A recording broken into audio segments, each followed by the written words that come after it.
हाथों में है डालियां, गाते हैं हम सना। होशना होशना होशना, गाते हैं होशना, गाते हैं होशना।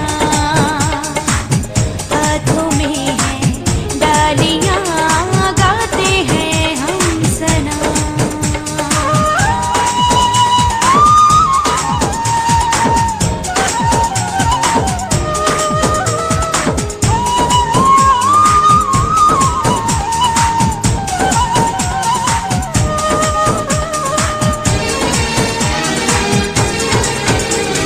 नादू के बच्चे पे सवार होके आया है।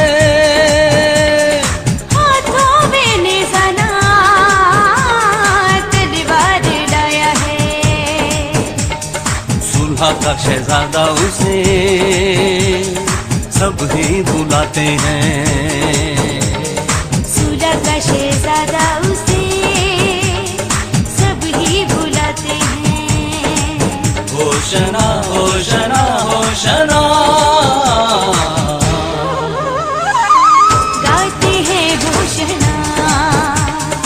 मुस्लिम मेरे अजीज़ों, हमने राख के बुध से रोज़ों के मौसम का आगाज़ किया और आज हम खजूरों के इतवार, जिसे पाम संडे या पैशन संडे की लतूरिया कहते हैं, उसके साथ आखिरी हफ्ते या पाक हफ्ते की इबादत में शामिल होते हैं। याद रहे कि आज का दिन खजूरों के इतवार की लतूरिया और यसु बादशाह की ईद दो मुख्तलिफ पहलू हैं। इनको जोड़ना नहीं है, क्योंकि जलूस की शक्ल हमने वैसे ही नारे लगाते हुए, शादमानी के साथ होशाना के नारे लगाते हुए हम गिरजाघर में दाखिल हुए हैं, लेकिन वो मुख्तलिफ वाक़या है और आज मुख्तलिफ वाक़या है। गो कि हमने हवाला जात वही पढ़े जहां लोग कहते हैं कि ये अपने आप को यहूदियों का बादशाह कहता है, ये कहता है कि मैं बादशाह हूं। और हमारी लतूरिया का आज मरकज जो है इस बात पर नहीं है, ये नहीं है कि यसु बादशाह है। यह हकीकत है कि वो आलमगीर बादशाह है, वो निजात दहिंदा है, वो मसीहा है, वो जो आने वाला था वो मसीह खुदावंद ही है। और ये सारी बातें हम बार बार सुनते हैं, लेकिन आज सिर्फ हम खजूरों के इतवार पर गौर ख्वास करते हैं इसकी लतूरिया में। और खजूरों की लतूरिया जो है, इसका आगाज अगर हम देखें तो तीसरी सदी में जब मसीहियत को सरकारी तौर पर आज़ादी मिली कि मसीही जो है अपने ईमान, रवायात और भेदों के मुताबिक जिंदगी बसर कर सकते हैं, तब उस वक्त के मसीहियों ने यहां से आगाज किया कि मसीह खुदावंद किस जलाल के साथ यरूशलेम में दाखिल होता है। और इसको भी मुख्तलिफ तरीकों से जो है वो याद किया जाता रहा, लेकिन उसमें शहाना अंदाज जो यसु ने अपनाया कि गधी के बच्चे को लिया, उस पर सवार हुआ, क्योंकि बादशाह जो है वो हमेशा ताकतवर कंसीडर किया जाता रहा है, ताकतवर और जाओ जलाल के साथ हाथियों पर सवार होते थे, घोड़ों पर सवार होते थे, लेकिन खुदावंद यसु मसीह गधी के बच्चे पर सवार होता है। यह उसकी हलीमी, फरोतनी और उसके यरूशलेम में दाखिल होने के सारे मकसद और मंशूर और मिशन को जाहिर करता है कि वो यरूशलेम में दाखिल क्यों हुआ। अगर हम सारी लतूरिया 6 हफ्तों की जो रोजों में हमने देखी उसको सामने रखकर देखें तो मसीह खुदावंद यरूशलेम के इर्द गिर्द सारे इलाकों में, इबादत खानों में और लोगों में जो है तालीम देता रहा, सबको बताता रहा। याद रहे कि इस शहर में दाखिल होने से पहले भी उसने 3 मर्तबा अपने लोगों की पेशनगोई की कि कैसे इब्ने इंसान जो है वो दुख उठाएगा, मसलूब होगा और तीसरे रोज मुर्दों में से जी उठेगा। वो बार बार ये कहता रहा। अब वो यरूशलेम में दाखिल होता है और ये यरूशलेम जो है बैतुल मुक़द्दस यरूशलेम, जिसे ये उस वक्त का दारुल खिलाफा भी था, दारुल खिलाफा कैपिटल, और ये कहते हैं कि कारोबार और लोगों के लेन देन का सबसे बड़ा शहर था, सबसे बड़ा शहर। जैसे हमारे मुल्क में कराची शहर को जो है ये कारोबार और बिजनेस का शहर कहा जाता है। उसके बाद फिर हम देखते हैं कि फिर उसके बाद इस्लामाबाद को लेकर गए। तो यहाँ यरूशलेम की मैं बात कर रहा हूँ। यहाँ बड़े बड़े मोतबार, बड़े बड़े लोग जो अपने कारोबार और बिजनेस को जो है वो चला रहे थे, अब यीशु उन्हें तालीम देने के लिए आया, उन्हें बताने के लिए आया कि दर हकीकत उसका इस दुनिया में आने का और इस शहर में आने का मकसद क्या है। और इसीलिए तो 3 बातें थी जो उनको बड़ी चुभी। सबसे पहले उन्हें खतरा पड़ा कि ये तो हमारी हुकूमत चली जाएगी। सही है, ਜਿਹੜਾ आजकल साडे मुल्क दे विच भी इहो ही खौफ है।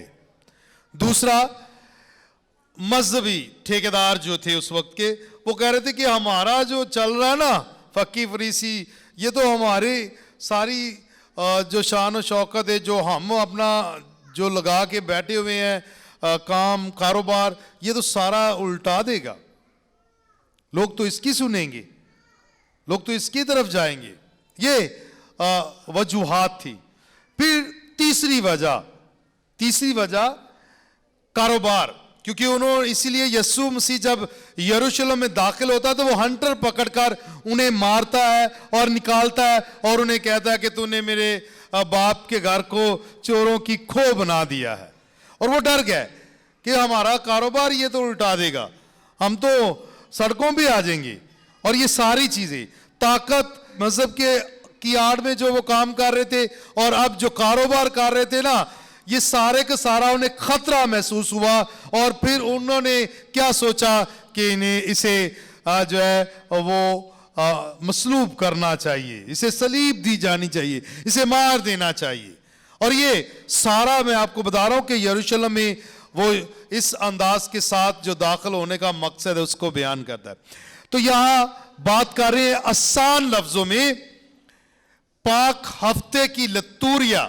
अगर हम आज से और पाक जुमे तक का सफर देखें तो इसका सारे का सारा मकसद क्या है कि बाप की मर्जी को पूरा करें, बाप की मर्जी को पूरा करें। और इसलिए मसीह खुदावंद ये दुआ भी करता है, ऐ बाप हो सके तो ये प्याला मुझसे टल जाए, फिर भी मेरी नहीं बल्कि तेरी मर्जी पूरी हो। तो खुदावंद यीशु मसीह का दूसरा बड़ा अहम मकसद यरूशलेम में दाखिल होने का है बाप की मर्जी को पूरा करना। और बाप की मर्जी क्या है कि कुल कायनात को निजात देना, उस गुनाह से उन्हें मग़फ़िरत और रहाई देना जो आदम और हवा की नाफरमानी की वजह से दुनिया में आया, ताकि ये दोबारा खुदा से मिलाप कर सकें। तो क्या मर्जी है बाप की कि दुनिया नजात पाए। इसलिए वो कहता भी है कि मैं इसलिए आया हूं कि वो जिंदगी पाए बल्कि कसरत से पाए। और कसरत की जिंदगी नजात की जिंदगी है, कसरत की जिंदगी मोहब्बत की जिंदगी है, कसरत की जिंदगी बाप और बेटे और रूह कुदुस की कुर्बत में रहने की जिंदगी है, कसरत की जिंदगी इत्तेहाद मोहब्बत और रास्तबाजी पाकीज़गी और यीशु में जीने की जिंदगी है। और ये जिंदगी देने के लिए मसीह खुदावंद दुनिया में आया और आज वो यरूशलेम में दाखिल होता है। ये बाप की मर्जी है और बाप की मर्जी को पूरा करने के लिए वो यरूशलेम में आया है, पकड़वाया गया है। अपने शागिर्दों की बेवफाई का वो सामना करता है, उन लोगों की बेवफाई का सामना करता है जिन्हें उसने कलाम से और खुराक से सैर किया, जिनके सामने मौजज़ात किए, जिनके सामने उसने मुर्दों को जिंदा किया, जो उस पर ईमान लाए, सारे ही उसका इनकार करते हैं, भाग जाते हैं, उसे तना छोड़ देते हैं। ये सबसे बड़ा कर्ब और सबसे बड़ी जो है बड़ा दुख होता है। इसलिए वो दुआ करते हुए कहता है कि मेरी जान बेहद्दे मौत गमगीन है, मेरी जान बेहद्दे मौत गमगीन है। और ये आने वाले दिनों में बार बार ये अल्फाज हम सुनेंगे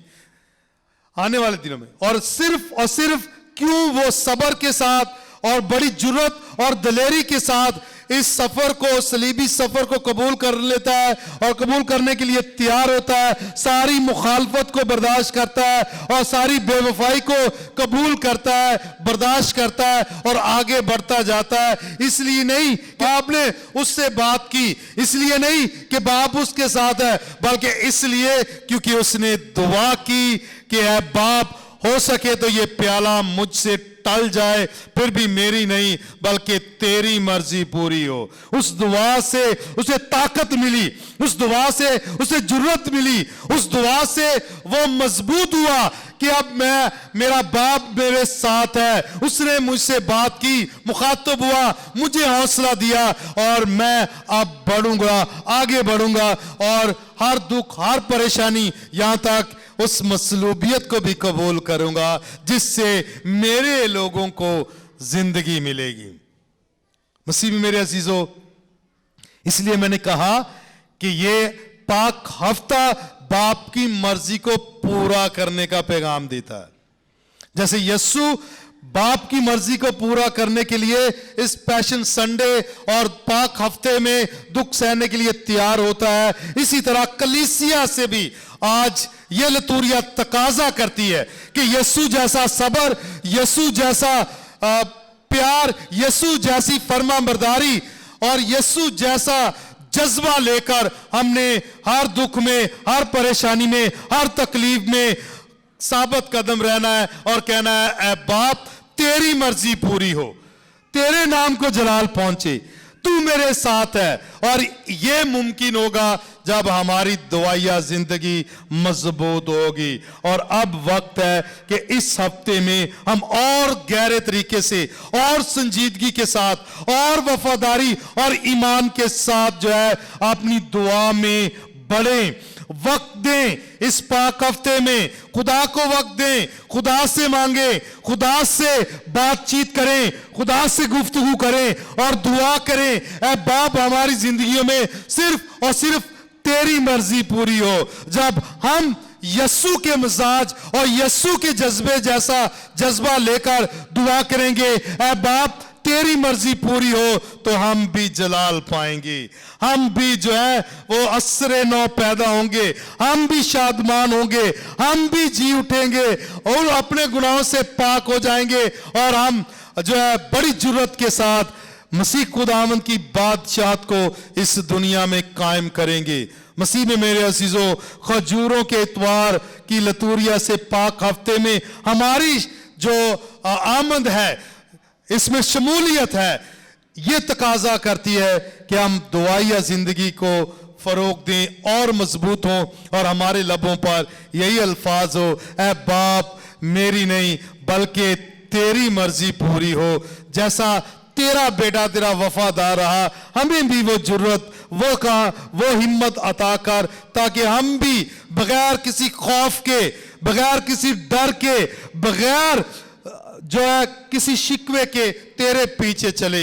ये दुख हमें कमजोर ना करें, ये गम हमें कमजोर ना करें, ये परेशानियां हमें कमजोर ना करें, ये आजमाइशें हमें कमजोर ना करें, ये सारी तकालीफ जो है, हमारे मुखालफीन जो है, इनकी वजह से हम हौसला शिकनी ना पाए, बल्कि हौसला रखकर दिलेरी के साथ, मोहब्बत के साथ हम सिर्फ तेरे पीछे चलें, क्योंकि यही हम चाहते हैं और यही तेरी भी मर्जी है कि हम जलाल पाएं। यही तेरी मर्जी है कि हम कसरत की जिंदगी पाएं और हम कसरत की जिंदगी पाने के लिए तैयार हैं। बस तू अपना फजल और अपना रहम हम पर उंडेल, ताकि हम हमेशा इन्हीं अल्फाज को अपनी जिंदगी का हिस्सा बनाएं, ऐ बाप मेरी नहीं बल्कि तेरी मर्जी पूरी हो। खुदावंद हमें ऐसा करने की तौफीक अता करे।